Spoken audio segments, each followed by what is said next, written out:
যে ভাতে বাঙালি এই কথাটার যেমন প্রচলন রয়েছে, কথাটা সেরকম ধ্রুব সত্য।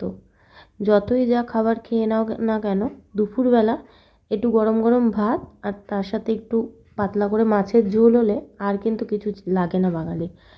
বাবু হয়ে বসে এই মাছের ঝোল ভাত খাওয়ার যে কী শান্তি, এখনকার দিনে তো আর দেখাই যায় না সেরকম।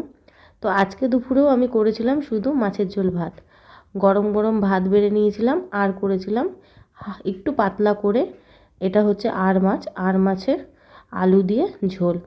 এই মাছটা খেতে পুরোটাই মাংসের মতো টেস্ট লাগে অনেকটা, আর এত নরম হয় আর কাটাও থাকে না সেরকম, খেতে তো কোনো অসুবিধাই হয় না।